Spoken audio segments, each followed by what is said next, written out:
In progress. Hi, good afternoon and happy holidays. Thanks for joining us for the County Executives Weekly Media Briefing. I'm Scott Peterson, the Manager of Media Relations, and I'm your backup moderator when Lorna is not able to join us. This week, Mark has a wonderful guest. The Executive Director of Nonprofit Montgomery, Bridget Howe, is joining us, and she'll be joining our ACAO, Luisa Cardona, to talk about the upcoming Giving Tuesday in our Montgomery Gives Local campaign. So, Mark, without further ado, let me turn it over to you. All right. So thank everybody for tuning in today, and happy Thanksgiving, almost. As we celebrate the holiday with our friends and families, host dinners, or travel to loved ones out of town, hope everyone's considering our neighbors throughout the county who may be struggling and may not be having much of a Thanksgiving. Our county is facing unprecedented challenges. I think we all understand what's going on. We've been hit harder than anywhere else in the country by federal workforce layoffs and furloughs. The longest federal shutdown in history left thousands of federal employees and contractors without pay and delayed essential programs, including SNAP. An extraordinary pressure is on both our families and on the nonprofits that support them. Next Tuesday is Giving Tuesday, and I encourage all those who can to consider donating to local nonprofit service providers. As we've consistently invested in our community, we've put $23.5 million into food assistance, $62 million into services to end and prevent homelessness, $200 million for our local nonprofits. And in the past month, in a partnership with the County Council, we've invested another $7.75 million in public service support packages. We're doing everything we can, but it's not enough. There are still families in Montgomery County waiting for food or housing help. The mother who isn't sure she can put a Thanksgiving meal on the table. The father who wonders if he's able to place a single present under the tree. The nonprofits that open their doors every morning hoping they'll have enough funding to stay open because they know there's a line of people depending on them. That's why I'm asking our residents to give local, because our nonprofits are carrying a tremendous load. A contribution, no matter the amount, goes farther than before, and financial donations allow nonprofits to stretch every dollar through bulk purchasing and targeted assistance. We talked about this a little bit, and we were talking about the food bank work we were doing. Giving to individual food providers is not quite as effective as providing the money to Manna, which actually buys in bulk for many of them and is able to get lower prices than many of the individuals are able to provide. So supporting Manna is important, but supporting wherever you want to help is important. And that's the key thing, is everybody giving as much as we can give to help people not just get through Thanksgiving, but frankly, we're going to need to do this getting people through the winter and probably beyond. Nonprofit Montgomery recently published a supplement to its State of Nonprofits report focused on the federal impacts on local organizations. They conducted a survey 6 months after Trump's second term began, right after the big ugly bill passed. And I want to share a section of the report with you, quoting, "Not only did respondents report concerns about federal funding sources, but the economic uncertainty facing Montgomery County has led to a decline in individual giving, noted by 74% of the respondents. Nearly 2/3 of respondents reported declines in corporate and foundation giving. Reduced individual giving comes on top of a loss of federal support. According to DOGE data from January to July 2025, at least 473 contracts and grants to our local nonprofits and businesses have been terminated. The impacts on our nonprofits have already been severe.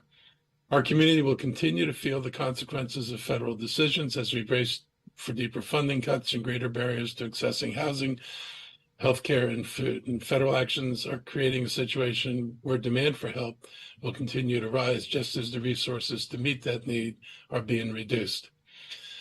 I always say our nonprofits are our greatest partners. They reach people in need quickly, often more nimbly than government can.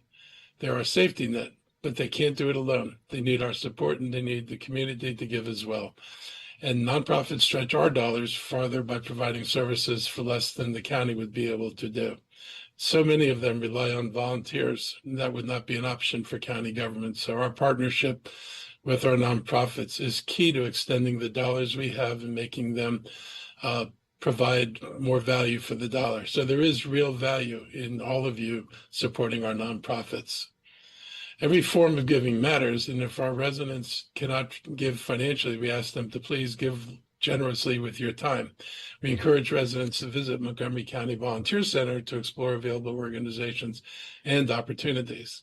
I'll turn this over now to Bridget Howe, the Executive Director of Nonprofit Montgomery, to share more about the current state of nonprofits in the county, and then to Luisa Cardona, Assistant Chief Administrative Officer, who will explain more about our Montgomery Gives Local campaign.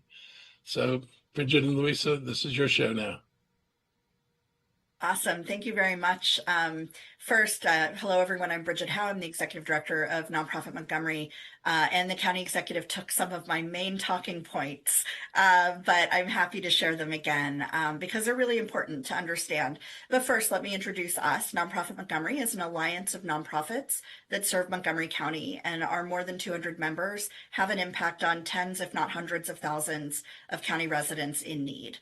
We provide operational support for nonprofits through training and capacity building, but we also research trends and make sure to communicate those to decision makers. And so in this past year, we did invest in a report on the status of the sector. We issued that about it in March 2025, so very early in the new administration, and we had not reflected the impacts of the federal government. So we did the follow-up report, as the county executive said, and we saw really dramatic impacts. He mentioned the number that 74% of nonprofits have seen a decline in individual donations, and that's huge. 2/3 have seen a decrease in that corporate and that foundation support. We also learned that 60% reported that they had clients or staff who've been affected in some way by federal immigration actions. One of the quotes that we used in our report that I think really captures the moment where we are, one of our nonprofit leaders responded, quote, "There is growing uncertainty in the landscape due to impacts on our costs, job losses, general economic uncertainty, and the impact from that on our donations. All the variables in our formula are impacted." And so in this report, we did recommend that policymakers recognize the unique vulnerabilities of the nonprofit sector and choose to invest in its future. And the county executive detailed ways in which the county is doing that, but the county can't do it alone, which is why I'm really glad to be here with Luisa to talk about Giving Tuesday.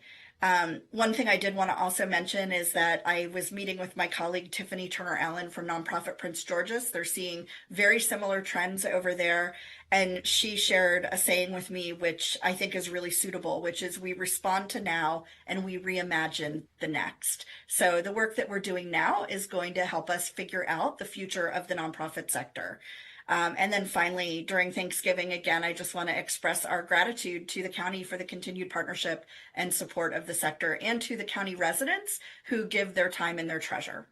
Thank you. Thank you, Bridget, for sharing those really important details. As the county executive said, we're embarking on this campaign of Montgomery County Gives Local. We know that Giving Tuesday is coming up. We know that the end of year is a great time where a lot of people consider giving. And right now we're asking our community to really consider the unique vulnerabilities that are facing Montgomery County with federal impacts, with our residents, with our nonprofits, and to give local. So you can go to our volunteer center website, montgomerycounty.gov/volunteer. On that page, you'll see in the home page where you can select how to contribute, and you can filter by the cause that is true to your heart. We're asking you simply to volunteer locally to any organization that calls to you in your heart. And we're also asking you to share where you give, where you contribute by using the hashtag Montgomery County Gives Local, because we want to highlight all the amazing contributions that our residents are already doing, because you sharing your story might inspire another and another to also contribute. This is a very unique time for this county. And as the county executive said, as Bridge said, we as the county executive, Mark Elrich, is invested substantially in what we know are the gaps, and we know that they're going to increase, which is why we're asking us to come together as a community for everyone to give. So please encourage everyone. Montgomery County Gives Local. Use the hashtag, share your story, and contribute to whatever passion drives you. Thank you.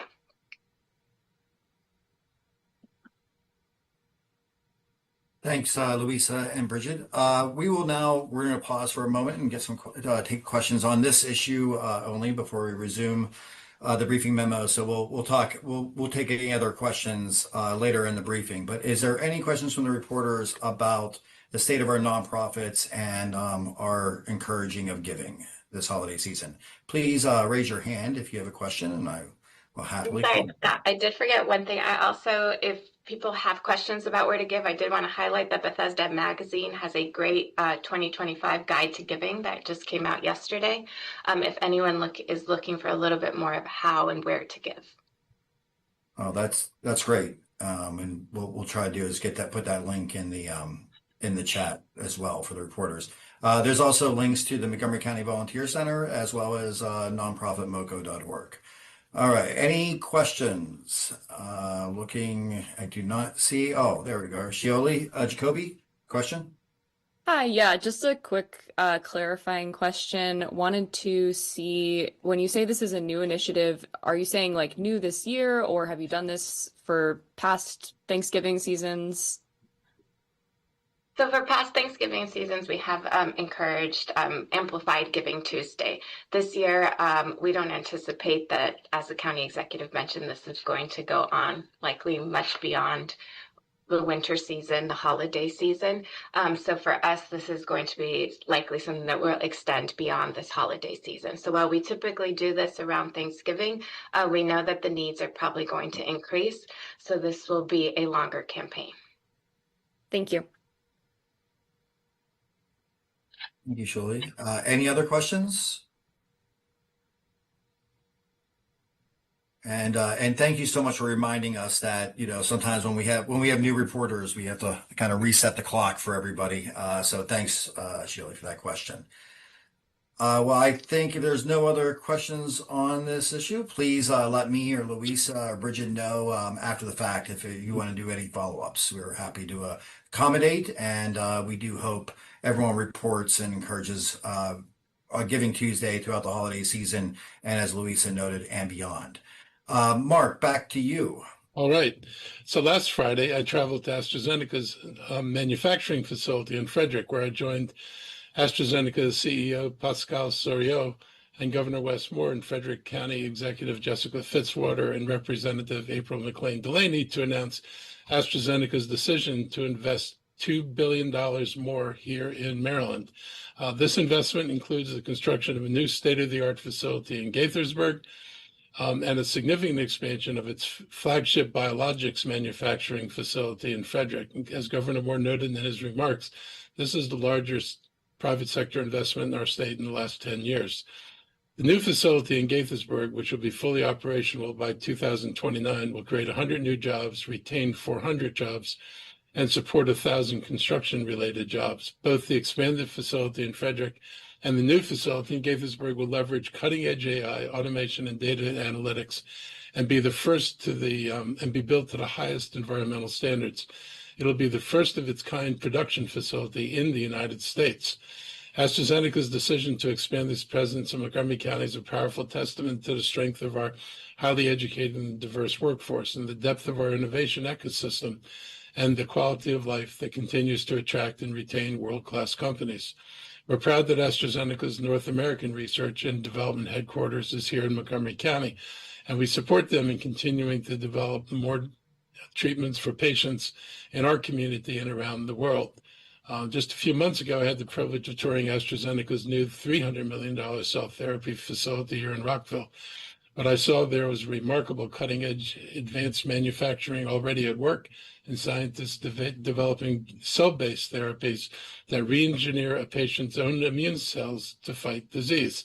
This isn't theoretical, it's actually happening here today in Montgomery County. When you hear somebody talking about personalized medicine or personalized treatments, this is the kind of thing they're talking about, where they can literally re-engineer your cells put them back in your body and let your own cells do the fighting against it's being used in cancer and other things. This is a big deal in science. It's leading to a new era of how people are treated for their illnesses, and personalized medicine is something we're going to be hearing a lot more of. It would be nice if the president actually supported that and would support the research that's been the backbone of that. But that's not the moment we're in now. But fortunately, we have companies and universities that are still doing this work and committed to it. AstraZeneca represents the kind of partner that we value, a multinational leader that understands the importance of talent, innovation, and community. We're proud of its workforce here in the county, proud of the scientists, researchers, and engineers and professionals whose work is changing patients' lives across the world. And I want to thank AstraZeneca for their continued confidence in our county's talented workforce. We look forward to supporting your growth for many years to come. On another nice news on economic development and progress, yesterday we had a press conference in Gaithersburg on our new transit center at the old Lake Forest Mall site, and it received a lot of coverage and positive feedback. Lake Forest Mall opened in 1978, closed in 2023. It was the largest mall in the county for some time and was a well-known community gathering spot for shopping and dining for 45 years. The mall site is now being transformed, as you can see by this picture here, by WRS, a developer from South Carolina, into a mixed-use development that will support residential housing, entertainment, shopping, and public gathering spaces. Under the first phase of the agreement, WRS will prepare nearly 2 acres of land for construction, including filling in a drainage pond and grading the site, ensuring that it's build ready. When it's build ready, the new transit center will go there. In the meantime, during construction phase, the existing transit center in the mall will continue to operate. The new center will serve 8 ride-on bus routes that currently use the existing transit center, as well as the planned Maryland 355 Flash BRT corridor. You can see the map of the corridor to get an idea of the extent of the system. Building this transit center is critical to this redevelopment process and our forthcoming BRT system. My work on BRT began in 2008, but we've not had the money to appropriately plan it out and design what we're now finalizing. The idea is to provide a way to better connect our county that is not reliant on rail or more lanes for cars. If you think about it, Metro's Red Line is a great way to get in and out of Montgomery County and is set for those working in DC. That was the original purpose of it. As we think about how we can grow and expand our economy, we have to think about how we can more easily and conveniently move around the county. And if you take a minute and just look at the map, you get a sense of all the communities that will be interconnected by the BRT eventually. And what you don't see here is the reconfiguration of Ride-On, which will go to focusing more on the neighborhoods surrounding these stops and feeding people to these main lines, which do the bulk of the transit in the county. This would be a big change for the county because the ride-on system currently does a lot of twisting, turning, and riding through neighborhoods to pick up all the people it needs to pick up, with no ability to transfer them to a bus that does the long distance trip. This will enable us to make better use of the ride-on system and to tailor its use to getting people from the neighborhoods out to the main lines. And the main lines will provide rapid, regular service to major job destinations in the county. Building this transit center is critical to the redevelopment process and our forthcoming BRT system. We've gone from our initial flash bus route on US 29 to designing 5 more routes along 355, Freers Mill Road, New Hampshire Avenue, and North Bethesda, and an extension of the Route 29 line. Howard County has already agreed to participate. They'll be buying buses and providing stations, and now when it's done, it will run from Columbia down 29, and that's been a major choke point for traffic because of so much Howard County traffic coming down 29 to jobs in the county and in the district. This should make a difference in people coming down here and getting more people off the road. 3 of those lines will intersect at Wheaton and North Bethesda metro stations, and there are hospitals, college campuses, and countless businesses on these premium bus routes. And when we build it out completely, there will be largely dedicated bus lanes to ensure that there's an advantage to taking Flash. The new Lake Forest Transit Center will be an important stop on the 355 BRT route, and we'll continue to update you on progress in Gaithersburg. This Saturday is Small Business Saturday, November 29th, and we'll be asking folks to give locally this holiday season. We also want you to shop locally. This coming Saturday is the annual Small Business Saturday, and supporting small businesses matters. Studies show that for every dollar spent locally, 67 cents stays within our county. It's not true with other spending. According to the PwC survey from September, U.S. consumers plan to spend 5% less on seasonal spending compared to 2024, the biggest drop in 5 years. The survey also found there's going to be an 11% drop in average gift spend and a 23% drop in holiday spend from Gen Z people. This reduction in spending could have a profound impact, negative one, on all of our retail businesses and an even greater impact on our local small businesses. For many small businesses, particularly those in retail and dining, the holiday season provides a disproportionately large share of their annual revenues and profits, and they count on a strong holiday season to buffer them from lower sales outside of the holidays. So your support for small businesses now is really important if we want them to be there to continue to serve us next year. To make shopping locally even easier, we will be offering free parking in county-owned garages and lots on Small Business Saturday, November 29th, and again on Super Saturday, December 20th, one of the busiest shopping days of the year. Please note that parking at on-street meters is not free, and we will still enforce it. We hope the free parking in the garages will help encourage residents to explore our local businesses, enjoy everything Montgomery County has to offer, and there's a lot here. I want to give you some holiday safety tips. We have great holidays and they're great for celebrations, but sometimes things go wrong, and there are ways to make your holidays safer. I'd like to extend my appreciation to all county employees, including our first responders and transportation officials who work during the holiday away from their families to ensure our safety. The Thanksgiving holiday is the busiest day of the year for home cooking fires.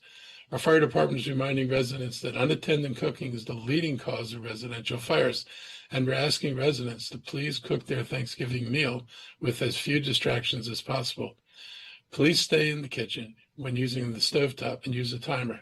When you must leave the kitchen, even for a short time, turn off the stove. Keep anything that can catch fire at least 3 feet away from the toaster and or the stove or other heat sources. And this includes pot holders, food packaging, dish towels, paper and plastic bags, etc.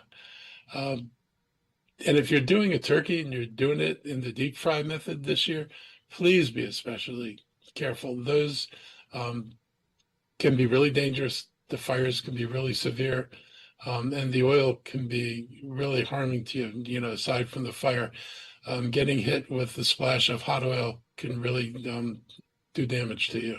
So if you're doing a turkey that way, be extra careful. We also want to remind everyone to be mindful of driving impaired during the holiday events and gatherings. You should actually be mindful of driving impaired all the time, but especially during this season when we know a lot of people are out and they're celebrating. Montgomery County Department of Transportation and the Montgomery County Police Department are warning residents, please plan ahead and not drive if they choose to celebrate with alcohol or have used cannabis. MCBD has activated a holiday alcohol task force to detect impaired drivers. There will be sobriety checkpoints and the saturation patrols in advance of Thanksgiving that will end after New Year's. So to expect to see more of us out there, if you get stopped, make your stop a pleasant one without giving them any reason to be upset, so you can go about your business.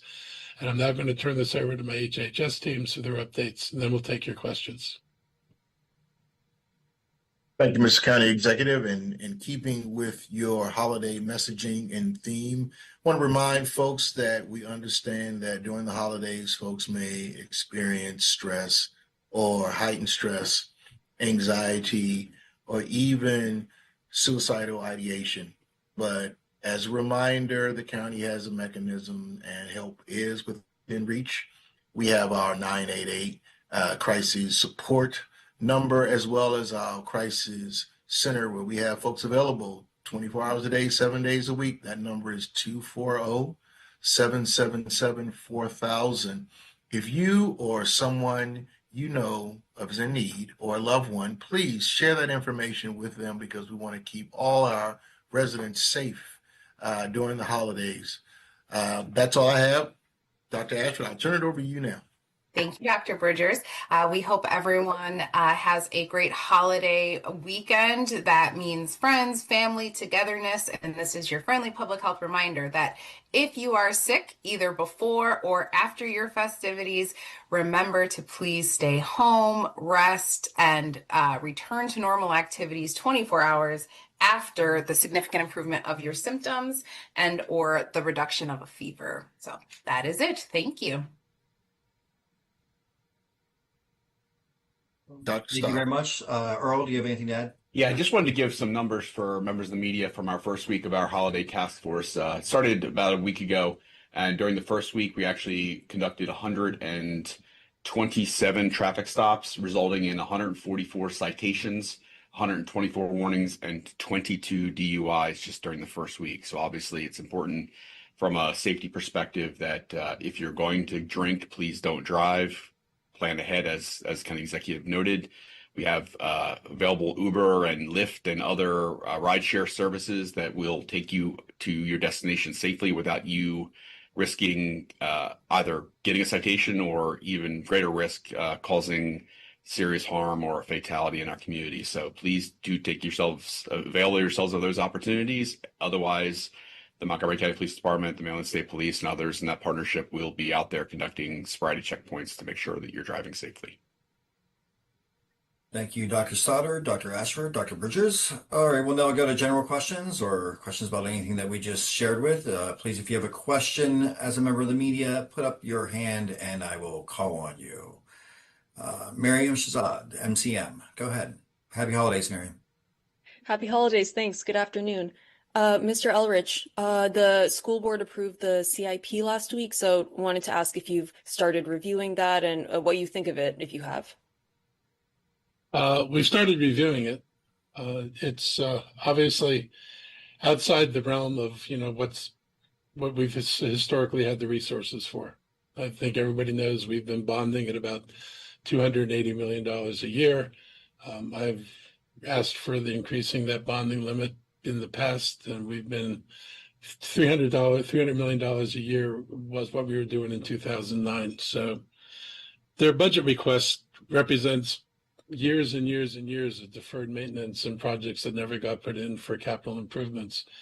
And one way to say this is now the bill's coming due. The challenge is going to be to figure out how to finance it. Obviously, much of our budget are things that aren't going to be changed. We have very little flexibility within the existing confines of the budget. So we're looking at different ways to approach this. Hopeful that maybe we get a little bit more money from the state, but it's going to be a big lift. The request's $160 million a year.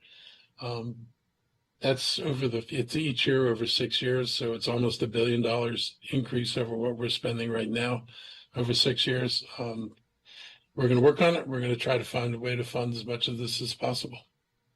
But we're going to need cooperation from the council. All of us have to recognize it's an extraordinary request, but it's an extraordinary need, and it does not fit in the current structure of our budget. So we're going to have to think hard about how we actually accomplish this.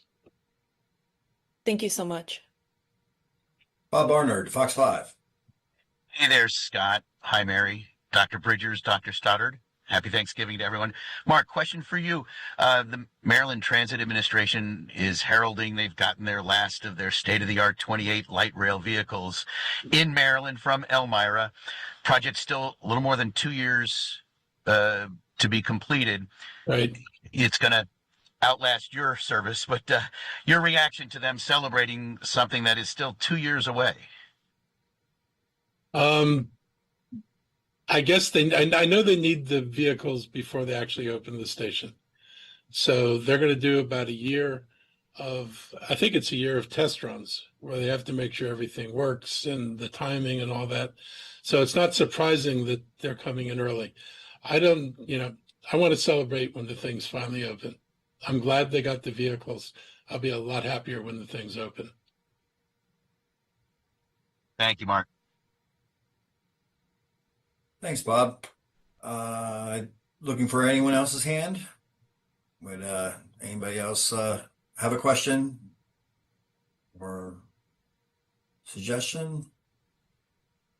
Oh, I've got a suggestion. No, I'm kidding. Everything's No, well, we'll take suggestions. Well, I mean, you can give compliments too if you'd like. You're all great. Thank you very much Thank you. for All right, your we'll service take and that. your time. Now that's a holiday gift. I just wanted to express just thank you for local media. Obviously, another year of you all working to get the message out about some of the important activities of the county government and things that are important to our residents. And obviously, you all play an important role in having an informed population, and it's part of a thriving democracy. So appreciate all you all and have a good Thanksgiving. Thank you.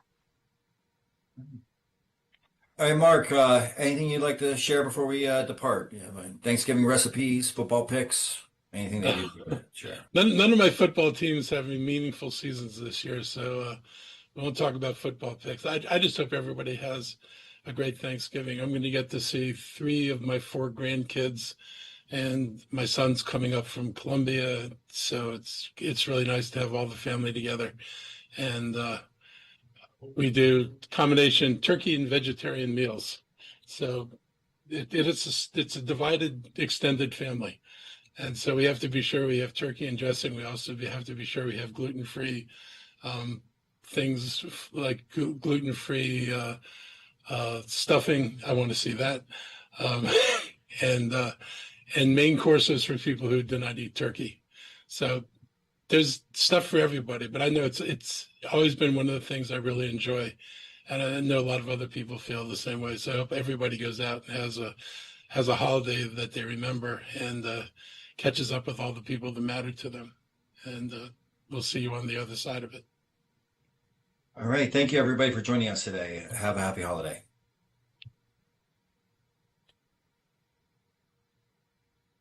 De toda la temporada con todas las luces que puedes ir a ver. Muchísimas gracias, María. La verdad que yo no me lo voy a perder. Yo quiero ir a disfrutar de mi chocolate caliente, de compartir, caminar por ese hermoso Brookside Gardens